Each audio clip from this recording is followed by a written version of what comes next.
Hello everyone, কেমন আছেন আপনারা সকলে? আমি সঞ্চিতা চলে এলাম আবারও আপনাদের সকলের সামনে আমার জীবনের ছোট আরো কিছু মুহূর্তগুলো। আশা করছি আপনারা যে যেখান থেকেই দেখছেন সকলে ভালো আছেন এবং সুস্থ আছেন। আর মাত্র 3 দিন বাকি আছে বাবা মা আসতে এখানে, তাই টেনশন সাথে সাথে কিছু জিনিস আমাদের এগিয়েও যেতে হচ্ছে। টেনশনটা তো থাকবেই, যেরকম আমাদেরও টেনশন হচ্ছে তেমন তাদেরও কিন্তু অনেকটাই টেনশন হচ্ছে। তবু আমরা চেষ্টা করছি যতটা পারছি তাদেরকে বলার জন্য যে না, টেনশনে কিছু কারণ নেই। কারণ হচ্ছে কি আমাদের অ্যাসিস্ট্যান্ট বুক করা রয়েছে, সেই জন্য একটু চিন্তাটা একটু কম হচ্ছে। এখন যাব বাজার করতে, যেহেতু আর বেশি দিন বাকি নেই। বাজার করতে যাব বলতে যেমন ইন্ডিয়ান কিছু সবজি টবজি এনে রাখি, যেগুলো কিনা মা বাবা দুজনেই খাবেন। আর হচ্ছে মা বাবা দুজনেই কেউ চিকেন খান না। আর আপনারা জানেনই যে বিদেশ মানেই চিকেনের ওপর ভরসা করেই আমাদের থাকতে হয়।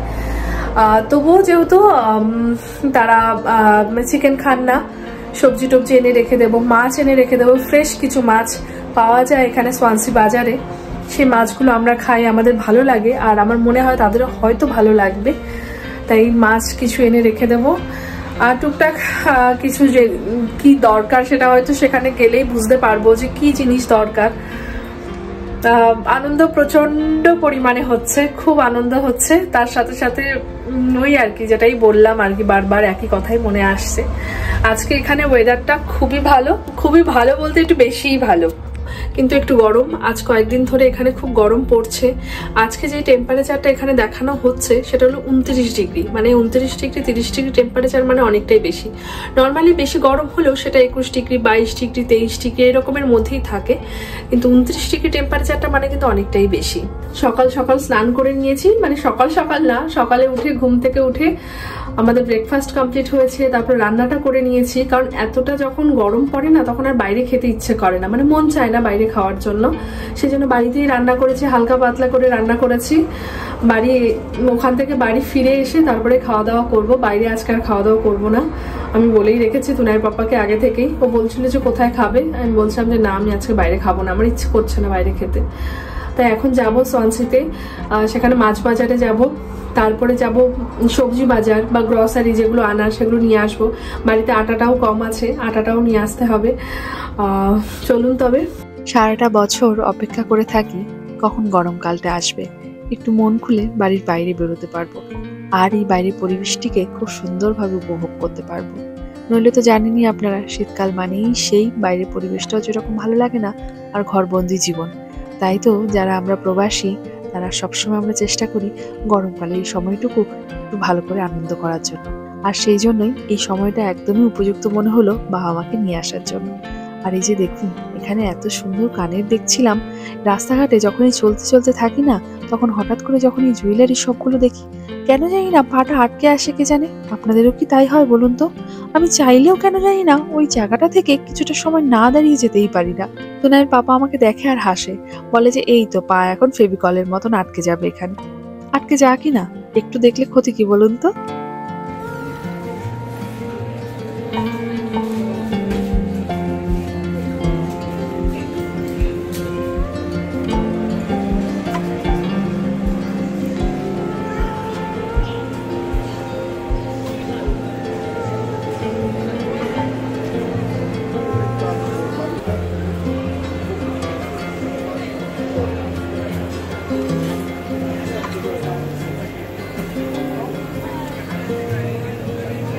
চলে এলাম এখানে মাছ বাজারটিতে, যেখানে আমরা একটু ফ্রেশ মাছ পাবো।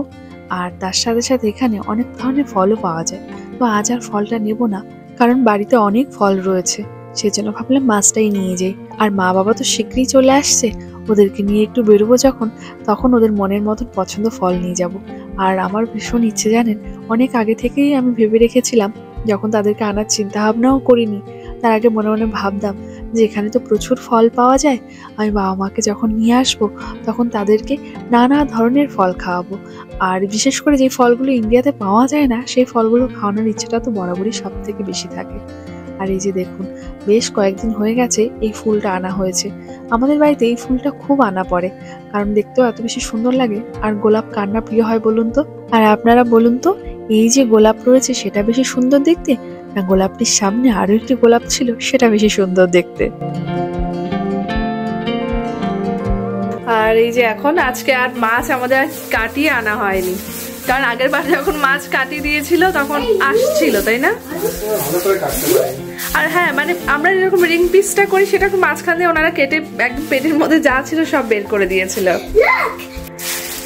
এই হলো মাছ, একদম ফ্রেশ মাছ। মানে ফ্রেশ মাছের একটা আলাদাই কিন্তু স্বাদ থাকে, বলো? লাস্টবার খেয়ে তো মনে হয়েছিল একদম পুরো বাড়িতেই চলে গেছে। 1 কিলো 200, হ্যাঁ 1 কিলো 200 মতো হবে, 1 কিলো 200 মতন হবে। মানে আর ছিল না মাছ আর কি, তা ভাবলাম যে আবার ফ্রিজে রেখে দেবো, দুটোই নিয়ে যাই, পরে যখন আবার যাব তখন আবার নিয়ে আসবো, তাই না? ফ্রিজে রেখে দিলে তো সেই ফ্রোজেনই হয়ে যাচ্ছে। ফ্রেশ মাছ, এটা কি তোমার কি মনে হয়? ধরো আজকালকের এই মাছ আজকেই ধরা একদম পুরো ফ্রেশ নাও তো হতে পারে আজকে ধরা। ফ্রেশ মাছ প্রতিদিন আসে। হ্যাঁ, ফ্রেশ মাছ আসে প্রতিদিন, সেটা আমরা জানি। আর এই যে যেটা দেখছো না, এই যে পিচ্ছিল, এটা ফ্রেশ না হলে এটা হয় না। আঁশ ছাড়াবে, এগুলো আমার কাজ নয়, মানে আমি পারি না, চেষ্টা করলে হয়তো পারবো নাকি। কিন্তু তুনার পাপা এগুলো ভালো ছাড়ায় তো, সেই জন্য এটা ওরই কাজ, ও করবে। আমার রান্নার কাজ হলো আমার। সাবধানে কাটো। আমার ফ্রিজে তো আর জায়গা নেই, এই যে ও যেগুলো আর কি ড্র করছে সেগুলো কি করছে, সব ফ্রিজের মধ্যে আটকে রাখছে, দরজার মধ্যে আটকে রাখছে, সবগুলো সরিয়ে এখন একটা রয়েছে। এই যে দেখুন, লন্ডনের বিগ বেন। এখন চলবে কাটিং প্রসেস। তুনাই পাপা স্পেশাল নাইফ হলো এটা দিয়ে তুনাই পাপা চিকেন বা ফিশ কাটে। এটা আমরা আর সেরকম ভাবে ইউজ করা পড়ে না, শুধু ফিশ বা চিকেন কাটার জন্য ইউজ করা পড়ে। হ্যাঁ, বেশি বড় করবে না, আমার বেশি বড় ভালো লাগে না। ভিতরটা সরল হয়, শুধুমাত্র এই গালগুলো একটু শক্ত থাকে। আচ্ছা, এত সুন্দর ফ্রেশ মাছ দেখে খুব ইচ্ছে হচ্ছিল জানেন, যে রাতের বেলা যত খাবারই থাকুক না কেন 3 পিস মাছ তো নেবই, সেই মাছটা খুব সুন্দর করে একটু ঝাল করব।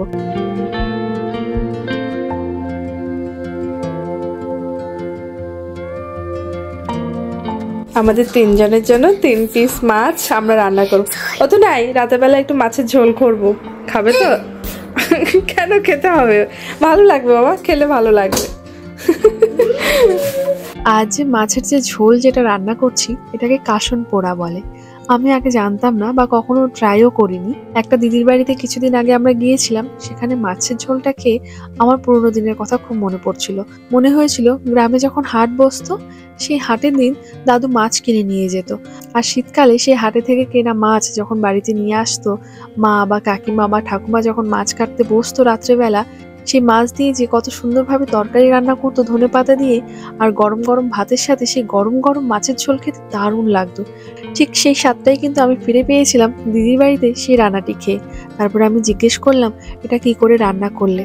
তারপরে দিদিটি আমাকে বললো যে এটা কি করে রান্না করতে হয়। তো ভাবলাম আপনাদেরকেও বলি। কড়াইতে সর্ষের তেল দিয়ে আপনারা কালো জিরে ফোড়ন দিয়ে দেবেন, তারপরে কাঁচা লঙ্কা, একটু হলুদ, একটু নুন কড়াইতে দিয়ে সাথে সাথে জলটা দিয়ে দেবেন। জলটা একটু ভালো করে ফুটতে লাগলো, তারপরে এতে মাছটা দিয়ে দেবেন। আর লাস্টে তো নামানোর আগে আপনারা দেখলেন ধনেপাতা দিয়েছি, কিন্তু এর মধ্যে একটা খুব গুরুত্বপূর্ণ জিনিস দিয়েছি, যার জন্য এই মাছের ঝোলের স্বাদটা একদমই বদলে গেছে। সেটা হলো সর্ষে গুঁড়ো। আমি সাদা সর্ষে আর কালো সর্ষে অল্প একটু করে নিয়ে আমি হালকা একটু রোস্ট করে নিয়েছি, যাতে খুব পুড়ে না যায়। সেটাকে তারপরে ভালো করে গুঁড়ো করে নিয়েছি, সেই গুঁড়োটাই ছড়িয়ে দিয়েছি। আর সেই গুঁড়োটার জন্যই কিন্তু এই মাছের ঝোলের গন্ধটা এতটা পরিবর্তন হয়ে গেছে। কখনো রান্না করে খেয়ে দেখবেন, ঝোলটা পাতলা হয় ঠিকই, কিন্তু খেতে কিন্তু দারুণ লাগে। আজকের ব্লগটাও তবে এখানে এন্ড করলাম।